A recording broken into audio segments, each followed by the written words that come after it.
Kwayelake ushaya isincamo sonke siyadzebha amagwaye ethu siyawacisha bezimba sifake esikhwameni lokusela sesingene esontweni. Ngasindisa uJesu wangihlukanisa lezono ngoba umntwana kaNkulunkulu. Maye bangibuza ukuthi yini ke iministry yakho? Ngithi mina laba bangishumayela banginika ivangeli. Ngazama kuye esontweni lami ngafakaza ngalo Jesu sengimtholile bangixosha eDash ngazama kuya azange ngifune ukuba sinakho ngaxoshwa kuthiwa uyazi ukhulelela uyazi ukukhulunywa njani la uyazi akushunyayelwa la uzotshela labantu wena ukuthi uJesu uyasindisa Derek siyakwazi ungenwe yini ngathi wozani nizombona ungitshele wona nawe abakusindisa ngabizela meeting wokuqala meeting yesibili ungasaphindi ubuye la lo mnyaka ongene ngawo namhlanje software ungasaphindi ubuye bangivulela umnyango ngaya mina kuyofuna laba bangishumayela uElfas Mahlangu wase-office use-office yena ngithi washumayela ngokuhamba ngafona umfundisi inkosi ngamthola bangixoshile eDash wathi ngambonile ukuthi ngeke ulunge la wangithatha wayesibhabhadisa sinomngane wami ngathi ngithi mina kubantu levangeli elangithola bangishumayela ngasindiswa nganezelwa kulelo bandla ngikilo kuze kube namhlanje nami ngiphethe awuphathwa awuna ministry yakho lisonto lakho lelikhulu solo ukhusele ngaphansi ngithi laba ngilethela ukukhanya ngasindiswa nganezele ebandleni ngisese kulelo bandla lelo kuze kube manje bathatha imali zabo bazobuyisela esiphambeni nabo bonke bebafuna ukusupporta ngabo engisho ukuthi ngiyanizwa madoda ngiyabeka ukuthi ibandla lelo libuyaphi kwashabacile manje uNkulunkulu abenani nesithinta kwamancane ngiyabona la Pastor Mtshali ngokukhulu ukuhlonipha kwangathi Nkosi yami iza ngihlula manje ithi history of the church lokhu Ndzimande kosakwenze manje umlando webandla and the essence of thanksgiving kanyeke nokubaluleka kwenkonzo yokubonga njengoba umama uNxumalo bekasibekela ukuthi kahle hlele inkonzo eyani manje kusho ukuthi zimbili lezi zinto yila ngicela ngokuhlonipha manje ngibambe yodwa uma likhona ithuba kusasa engingahle ngilithole ngizawuzama ukubuya kule uma ngamukela kodwa ukuthi ngizirage zombili zizongithwela ngeke ngikole ukuziqhuba zombili kodwa kusasa ngoba ke ngiyocela uNkulunkulu la sizobe ngilele khona nasilele nonkosikazi sizomcela nangilele namanye amadoda ngizamcela ukuthi angisize anginike direction then kusasa zombili lokusele namuhla sasa pastors sizongena yini ngicela ukuthatha ukukodwa namuhla ngibuyele kule nkonzo le ngiyekele le history of the church sizayibona kusasa angibalekela ngiyibeke eceleni ngokuhlonipha na kanjani ngizongena kiyo kusasa kule thuba elizobe nginikezwe lona hayi ukuthi ize ihlelo le-special kule thuba elizoba khona kusasa ngizoba nethutshana khona lapho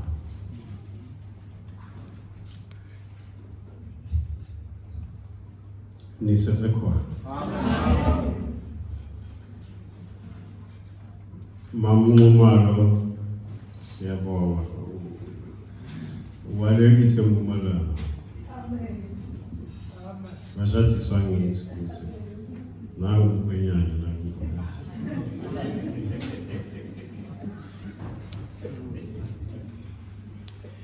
phela kumkwenyana kuyachozulwa nje nawo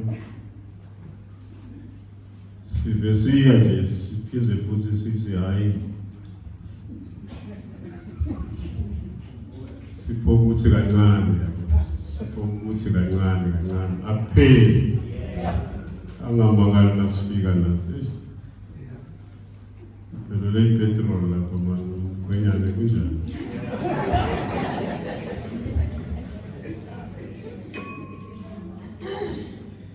sihloko itheme yale nkonzo ithi God's appreciation service.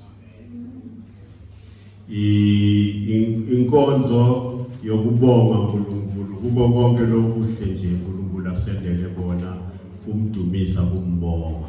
Itheme yale nkonzo. Ngicela kubamba lapho kuloku make lasinike kona wasithulela kona injongo yayo nethi ngithi kancanyane lapho nami ngito buyela phansi ngibutile ku-MC ukuthi isikhathi sami singaba ngakanani wathi akube ngelo leli hour libhalwe lapha ngamanye amagama past.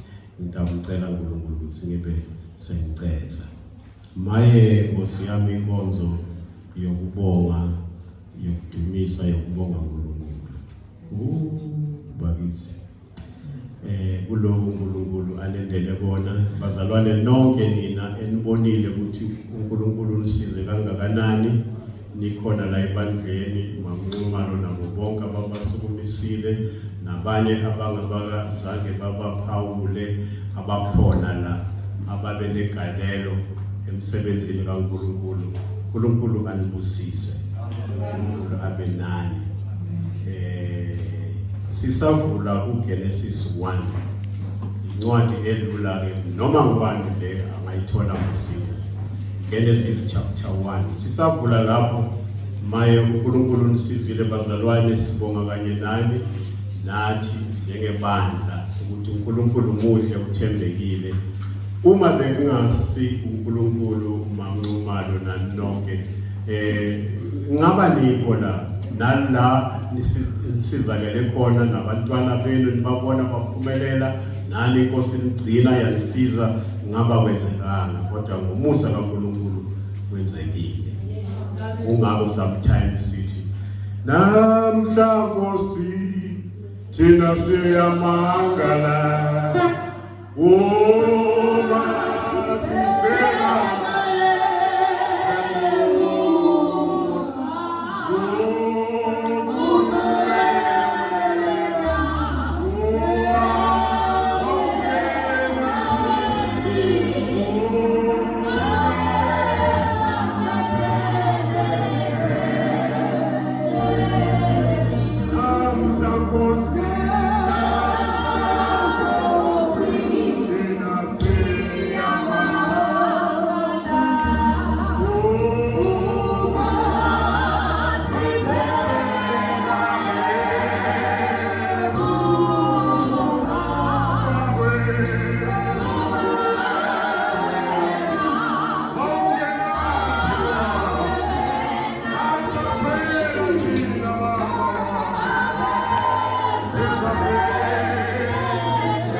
Tell of the Apache microphone, Genesis 1, verse 1. Genesis 1 verse 1. And unjiniyela la ngibongile umlungisa lemic isemgodini umfaka treble. Okay, and then ke kukhona amagama umesafunda esifuma sifika kiwo engizocela ukuthi siwasho sonke. Kuyahlupha lokushumayela nokufundiswa enkonzweni umuntu waba uthishela. Manje ngiyaxolisa ngineze iclass nje Nkosi yami. Ukhona la ngizothi asisho sonke ke la njengothisha esikolweni athi ulo a e I o u come class a e I o u mayelanga mangalinani nangineze class kade badala kangaka. Sifundele verse 1. Ekuqaleni uNkulunkulu wadala izulu nomhlaba. Umhlaba wawuyihlane elingenalutho. Kwakungubumnyama phezu kodwa. Kepha umoya kaNkulunkulu wehla wenyuka phezu kwamanzi. uNkulunkulu wathi makube khona ukukhanya. Kwaba khona ukukhanya. uNkulunkulu wabona ukukhanya ukuthi kuhle. uNkulunkulu wahlukanisa ukukhanya nobumnyama. uNkulunkulu wabiza bese ngibheke wena ukuthi ngoba angishongo ukuthi verse 1 bengizwe ngathi khona la ufuna ukuma mhlawumbe ufuna ukuma verse 2 angazi. Okay, ufundele verse 3 no 4 ke. uNkulunkulu wathi makube khona ukukhanya. Kwaba khona ukukhanya. uNkulunkulu wabona ukukhanya ukuthi kuhle. uNkulunkulu wenza njani? uNkulunkulu wabona ukukhanya ukuthi kuhle. Leso simo sokuthi kuhlukaniseke wakuhlangene ngazi nami kanjani uNkulunkulu madala lo mhlaba wawungekho phela. Nezulu nesibhakabhaka nezulu konke bekungekho nolwandle nani konke kokungekho uyaqala la uNkulunkulu uyadala. Lithi ke manje uma esekudala wahlukanisa ukukhanya nobumnyama wabona lokukhanya ukuthi kunjani.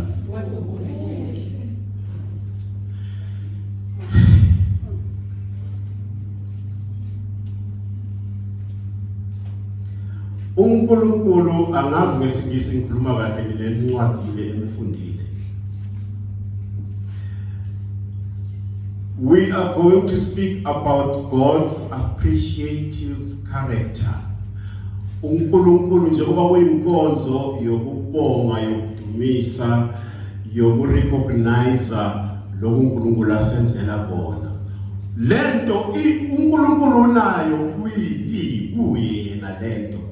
Ngamanye amagama ukubona into enhle nokuyi appreciate nokuyithanda into enhle kuUNkulunkulu.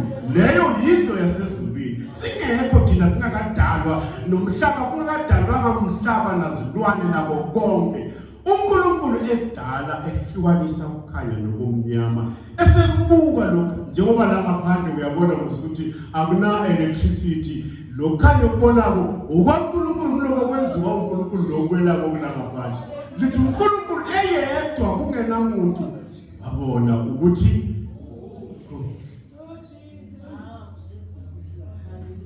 funda. uNkulunkulu wahlukanisa ukukhanya nobumnyama. uNkulunkulu wabiza ukukhanya ngokuthi imini. Ubumnyama wabubiza ngokuthi ubusuku. Kwaba ngukuhlwa, kwaba ngukusa usuku lokuqala. Ugeleze nje ugeleze uzofunda nje impela ungasabi uhamba.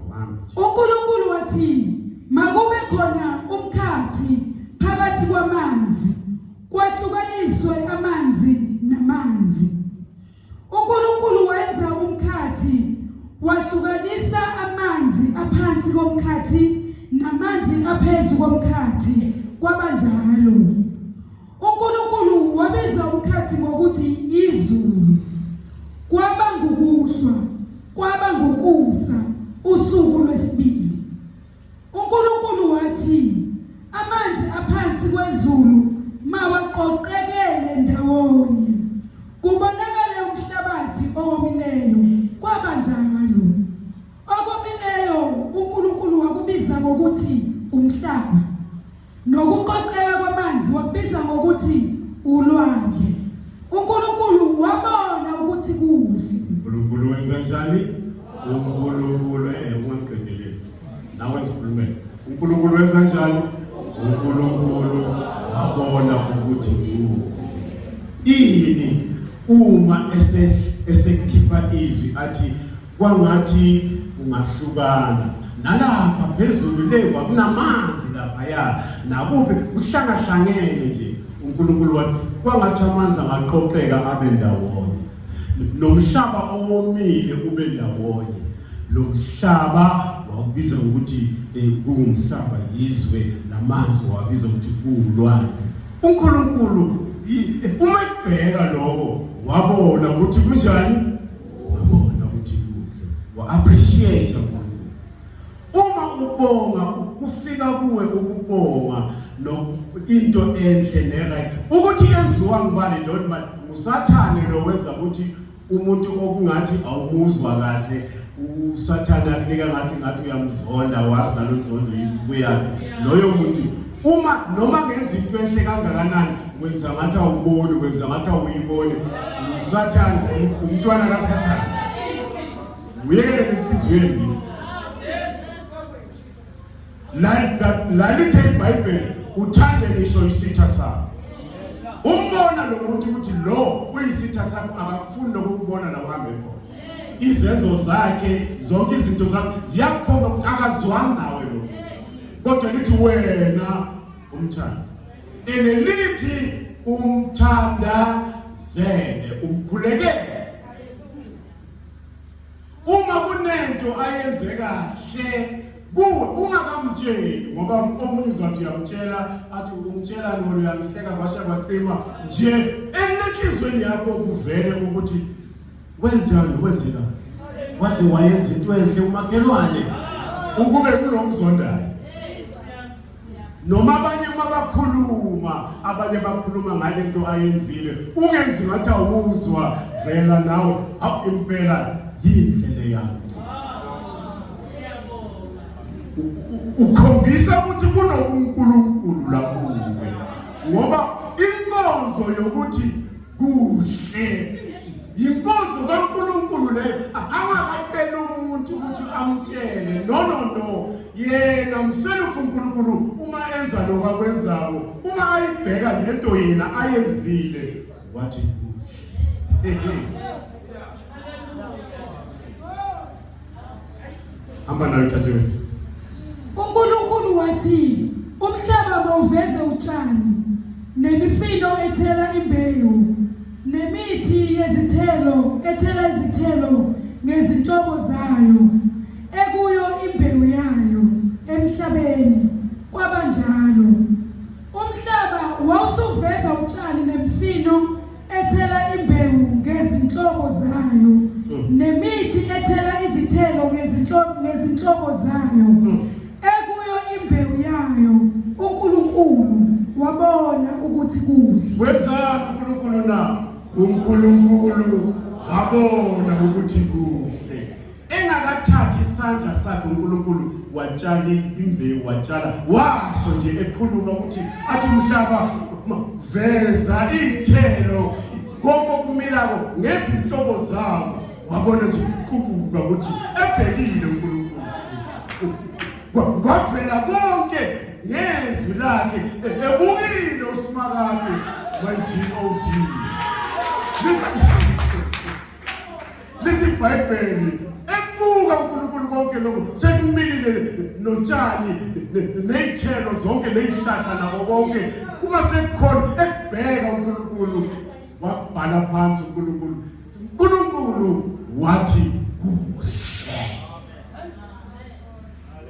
once wanga-appreciate wangabi nenkonzo yokubona nokubonga nokujabulela into enhle elulekile. Kulukula kusise. My. Kulukulu wabona ukuthi hamba la. Kwaba ngukusa usuku lwesithathu. uNkulunkulu wathi makube khona emkhathini wezulu izinkanyiso ezahlukanisa imini nobusuku zibe yisibonakaliso zezinkathi nezezinsuku nezeminyaka. Nina ma-electricians uNkulunkulu uyathuba manje ufake njengoba sine load shedding day lena yaNkulunkulu ayaziwa le uyathuba manje ufaka manje izinto ezizokhanyisa ngokuhlukahlukana kwazo ezinye zibe brighter ezinye zibe njani ezinye angokuphazamisa hamba nayo zibe izinkanyiso emkhathini wezulu zokukhanyisa emhlabeni. Kwaba njalo uNkulunkulu wazenza izinkanyiso ezimbili ezinkulu. Inkanyiso enkulu ukuba ibuse emini nenkanyiso encane ukuba ibuse ebusuku kanye nezinkanyezi. uNkulunkulu wazifaka emkhathini wezulu ukuba zikhanyise emhlabeni zibuse imini nobusuku zahlukanise ukukhanya nobumnyama. uNkulunkulu wabona ukuthi kuhle. uNkulunkulu wenze njani na? uNkulunkulu wabona ukuthi kuhle ethethe i-electricity yakhe wayifaka kulo mhlaba utshalile wafaka izinkanyiso yabona kusoma globe amancanyana abamaningi lapha wase uthi uthatha enye globe wenza ama globe ayi-2 amakhulu around le enye wayitshela ukuthi wena uyawukhanyisa ngesikhathi esizobizwa leso sikhathi ukuthi kusemini njengoba nayi isikhanyisile ngaphandle wena-ke uyawukhanyisa ebusuku ngendlela enje ipower yakhona ibe kanje leyo yabizwa kuthiwa-ke yimoon. uNkulunkulu wazenza mabheka neyinkanyezi esekhulumile sezikhona nale moon inyanga seyikhona nale langa selikhona. uNkulunkulu wabona ukuthi kwenze njani.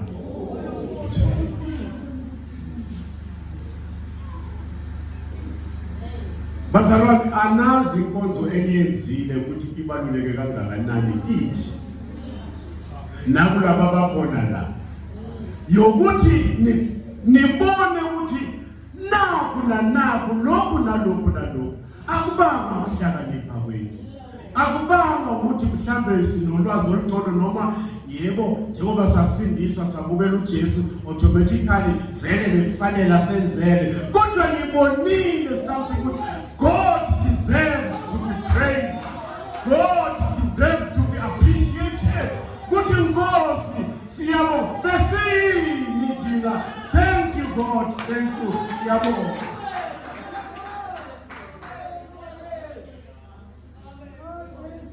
ubuNkulunkulu lobo yinkonzo yakhe uNkulunkulu waba nenhliziyo nomoya woku-appreciate ukubona into enhle bese nawe iyafika kokuthi maye yaze yayinhlelo yathi expressa ubuNkulunkulu inkonzo kaNkulunkulu leyo.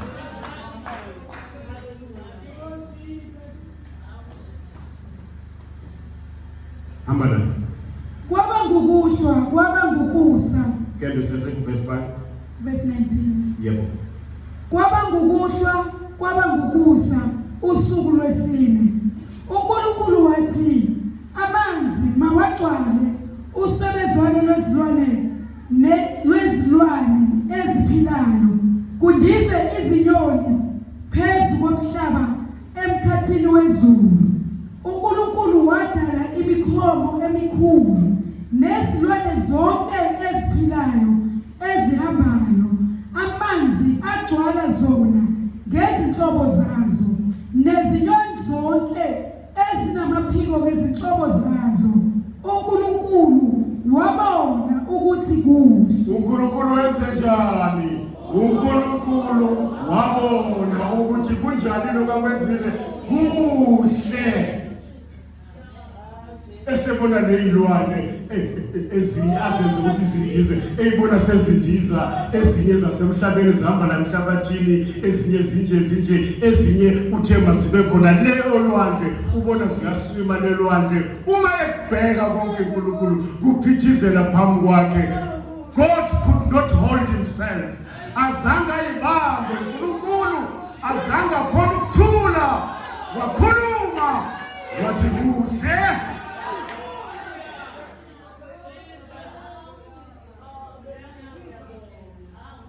God bless you. Nini nisikhumbuze inkonzo yobuNkulunkulu. Nenze ubuNkulunkulu libehlisile nabuletha phakathi kwethu.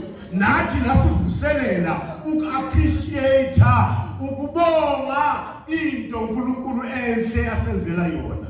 Lize lithi iBhayibheli siyambonga sisho size simbonge ngisho nangezinhlupheko. Ngoba enguNkulunkulu, ngoba siyazi ukuthi le nhlupheko evelayo akayiletheli thina ukuthi izosibulala, kodwa uyiletha ngenjongo ukuthi uzoqinisa amabhodi athile lapha kithi. My. Simbonga ngisho nangezinyembezi. Uhambe uyobuza uJobe, umbuze. Lithi kuwo konke noma sekufe kwahamba konke, lithi uJobe abonanga lutho kuNkulunkulu, akamthelanga uNkulunkulu ngehlazo. Zange amthuke amsole ukuthi but why uNkulunkulu ngikukhonza kahle kangaka, but why uvumela into nje? Lithi abonanga.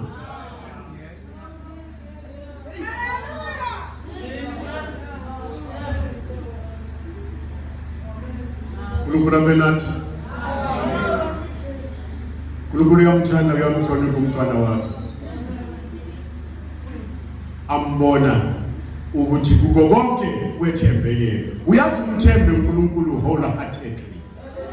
Kuthi whatever eyenzakalayo noma kungaba yini, come what may, noma kuvele okuhle noma kuvele kunjani, hleli kuye, hleli usimakade, hleli kuyithulile, hleli ngenhloko.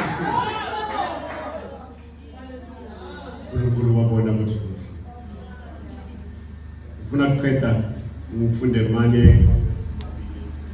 babili mathathu mhlambe wokugcina.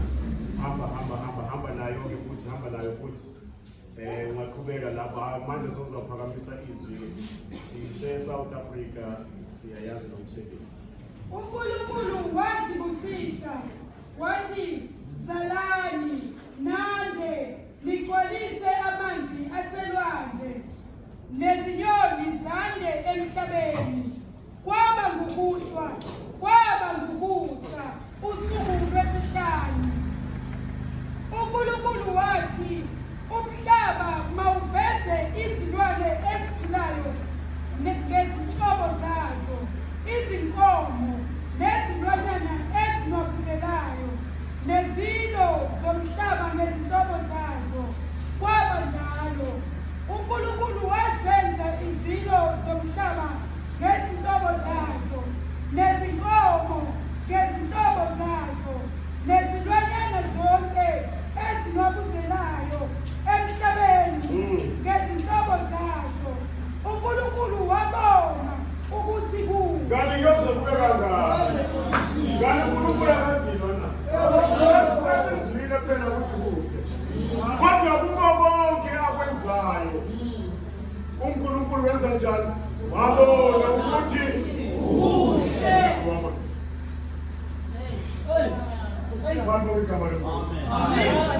Ngabe uNkulunkulu uma phinda into kaningi ukuthi yinke, ngabe akukho yini esikubonayo nesifundayo kithina ukuthi impela nathi sibe ngabambongayo uNkulunkulu kulokho, noma kubonakala kukuncane kangakanani, noma kubonakala kukanjani. Not ukuthi mhlambe phela ungaze yebo wenza inkonzo enkulu yohlaba inkomo, lelo zwi uma uwedwa ekhaya noma ukuthi Nkosi ngiyabonga.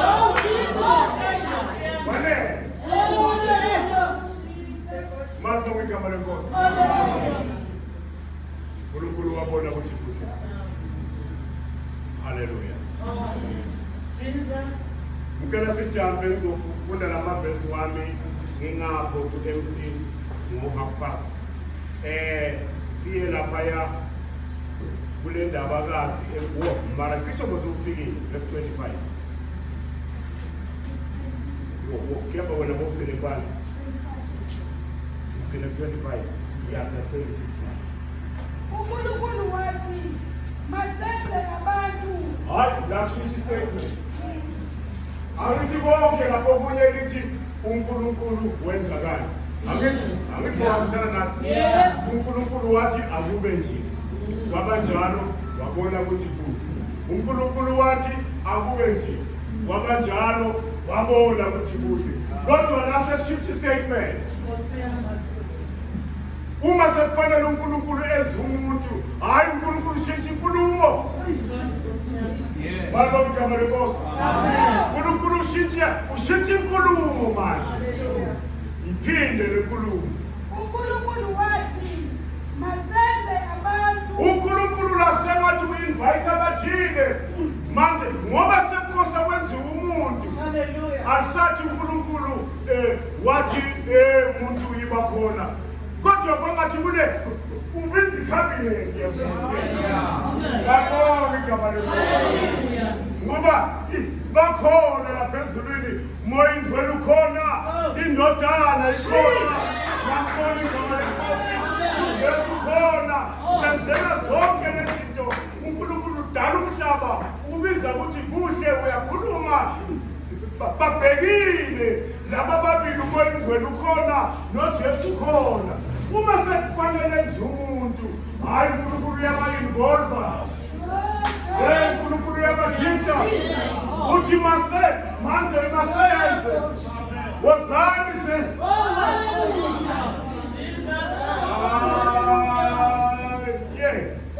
Mani bonke igama lenkosi.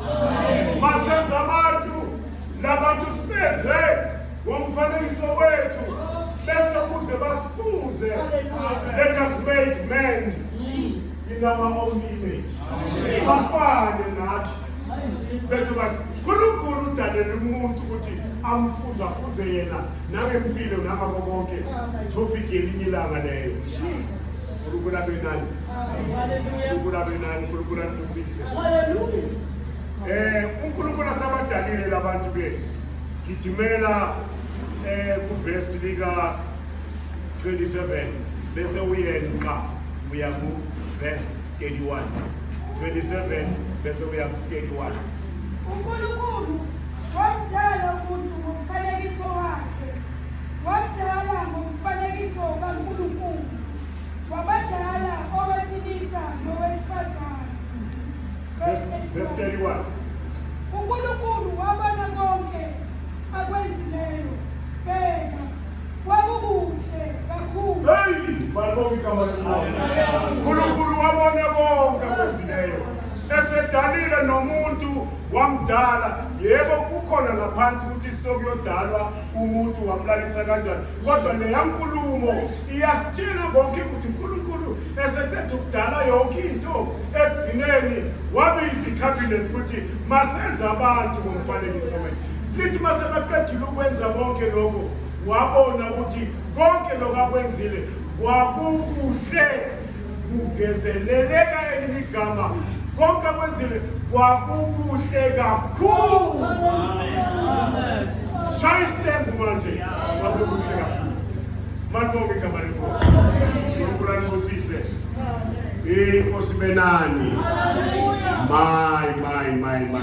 May the good Lord bless you. uNkulunkulu abe nani ithandwa zezulu. Gijimani. Uye lapha encwadini ye-Revelation isambulo zofunda isambulo no Isaiah bese ngifunda incwadi yokuqala. Isambulo chapter 5, Revelation chapter 5, funda verse 11 no verse 12. La kusambulo chapter 5 uma uzoyiqala ekuqaleni lo mzalwane owakhishwa amehlo uJohane, niyazi ukuthi isambulo sonke uNkulunkulu wambulela yena uJohane owabanjwa wakhishwa amehlo, bathi bayamlaya ngoba ekholwa enkosini uJesu Kristu engumntwana kaNkulunkulu, bamkhokha amehlo, bathi asingambulali ukuze igazi lakhe iloku libe sezandleni zethu, asimthathele siyomphonsa olwandle adliwe izilwane zaselwandle. Lapha elwandle kunezwe nje elincanyana, i-island njenge-Robben Island, yabo, iPatmos igama lakhe. Laso bamthatha uJohane bayomphonsa, sebamkhiphile amehlo, kuyathonta lapha igazi, lapha nje usela izimbobo kuphela, amehlo bawakhokhile, bamthatha bayomphosa esiqhingini sasePatmos ukuthi azodliwa yizilwane zasendle noma ayifele khona. Kanti lapho uNkulunkulu azomambulela khona isincwadi yonke yesamulo. Uthi ke elinye ilanga uma iqala emuva ngishikhatha short ke manje uzosho ulizokutshela ukuthi uJohane wabona wayesembonweni lapho kusambulo chapter 5. Angithole masinyake nami ngibone ukuthi ufunda nayi topic lapha. Yes, funda le topic lapha ku verse lika chapter 4, lapha ku chapter 4. Ku chapter 4 uzabuya chapter 5 verse 1, chapter 4 verse 1 le topic yakhona. Emva kwalokho ngabona, bheka ke umnyango uvulekile ezulwini. Ya le topic mayifunda ya. uJohane ubona ngombono isihlalo sobukhosi sikaNkulunkulu ezulwini. Verse 1. Verse 1. Emva kwalokho ngabona, bheka ke umnyango uvulekile ezulwini, nezwi lokuqala engalizwayo lingelecilongo likhuluma nami lithi, yenyukela lapha ngikutshengise okumelwe ukuba kube khona emva kwalokhu. Awuyibambe khona lapho. Sesiyabona la ukuthi uJohane elahliwe ukuthi adliwe izilwane zimbulale afe elapha esiqhingeni sasePatmos phakathi olwandle. uNkulunkulu wamambulela izindaba ezinkulu ezabhalwa zalotshwa incwadi yesambulo yonke. La uNkulunkulu yamthatha la ngombono elapha ya umthatha ngombono. uNkulunkulu uthi ngifuna ukukhombisa ukuvulele ukuthi lekha ezulwini kwenzakalani. Uma emthatha ngombono ubona uNkulunkulu hlele esihlabeni sakhe sobukhosi, ehlele uNkulunkulu lapha ya.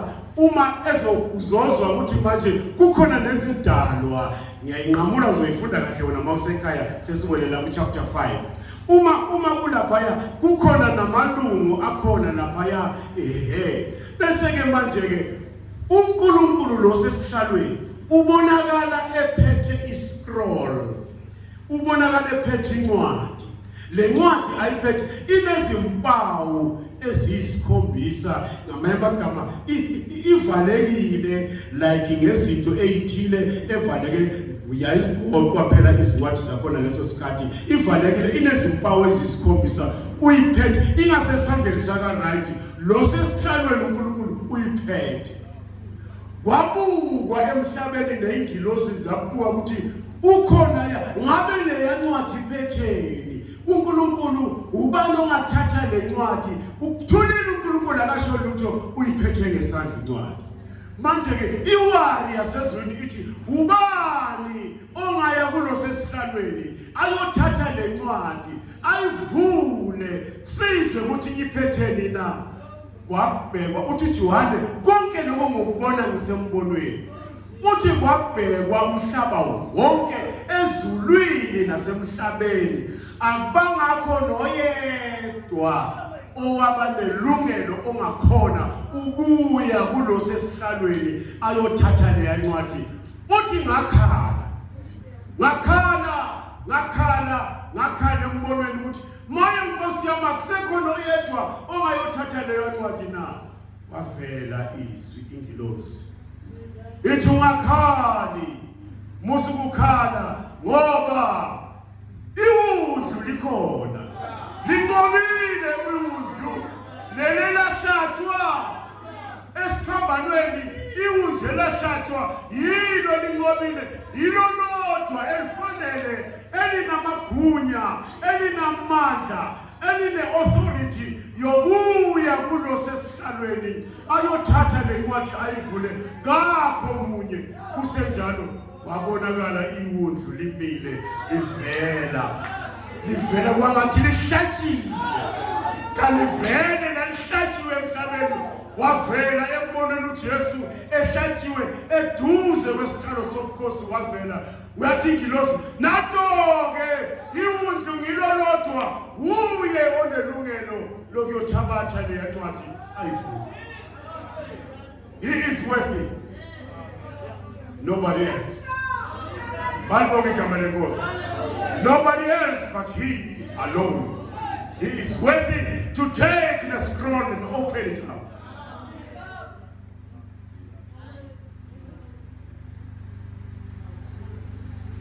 Ufanele ubukhosi yena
chapter 5. From verse 11, no verse 12. Chapter 5. From verse 11, no verse 12.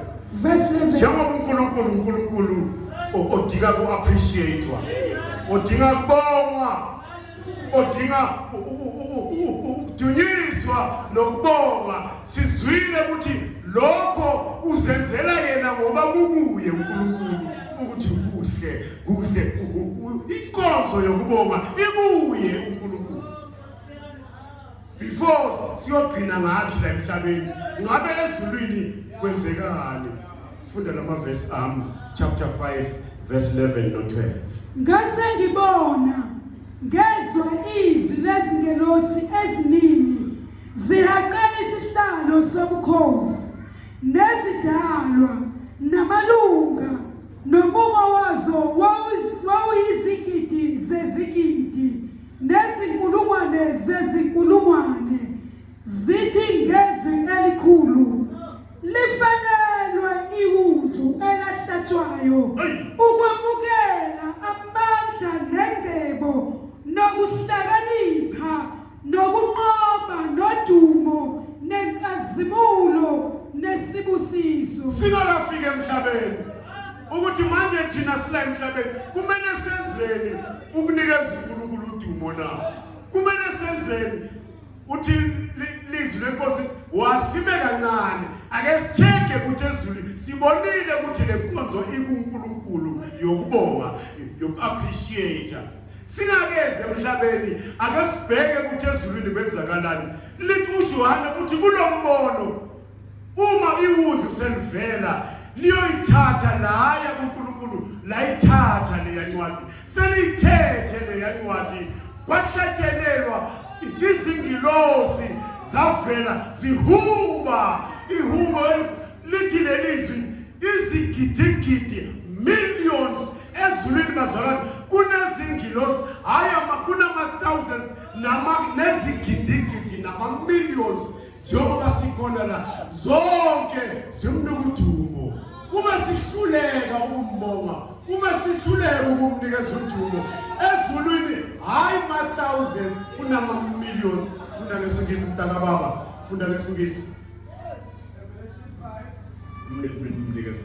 Yes, bro. 5 Revelation 5 verse number 11. Yes. Then in my vision I heard the singing of millions of angels surrounding the throne and the living beings and the elders. The Lamb is worthy. Loudly they sang it. The Lamb who was slain, he is worthy to receive the power. He is worthy to receive the power and to grab to get hold of that scroll and open it up. He is what he was bruised for our sins, for our iniquities. Bazalwane ezulwini njengoba sila manje sihlangene la eholweni kunama millions izigidigidi ezulwini esibonga uNkulunkulu. UIsaiah uzokutshela ukuthi ezinye they are hovering above God.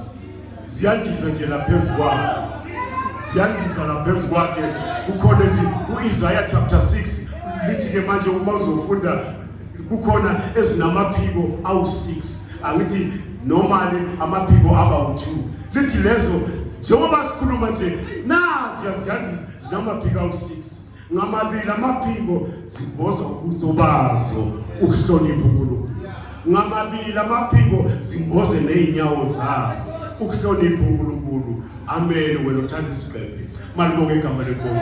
Bese ngamabili siyandiza. Sindiza laphezu kwaNkulunkulu. Siyandiza. Lithi uma sindiza sinikezana amagama. Sithi holy. Nale sithi holy. Holy. Ungcwele. Nalela lithi ungcwele. Lithi ungcwele. Nalela lithi ungcwele. Andiza laphezu lithi ungcwele. Ungcwele. Zisho lokho kuphela. They appreciate isibongo uNkulunkulu. Sinikeza udumo kuThixo. Malibonge igama lenkosi.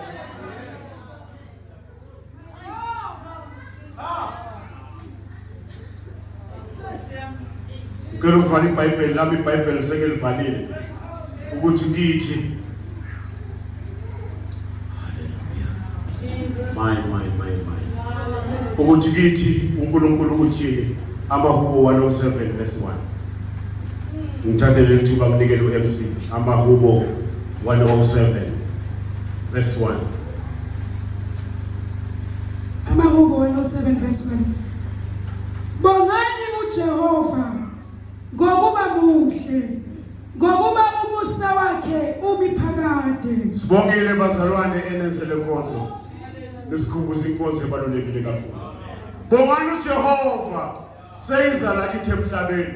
Webantu nina bazalwane, nina abantwana bakhe. Bongani uJehova ngoba umusa wakhe mkhulu.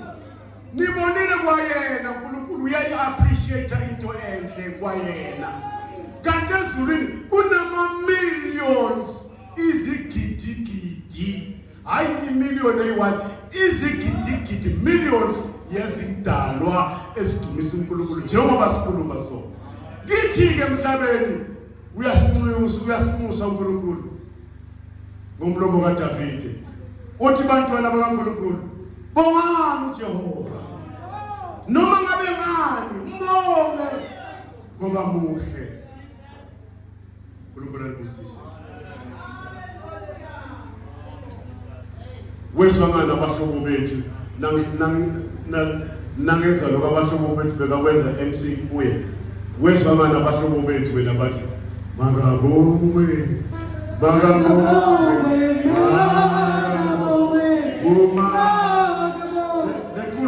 lekulo alinamavesi amaningi. Hayi ukuthi mhlawumbe uya ku verse 2 lithi uya ku verse 1 lithi lisho lokho nje. Bese phambili lithi uphakeme Jesus. So right mfethu makabongwe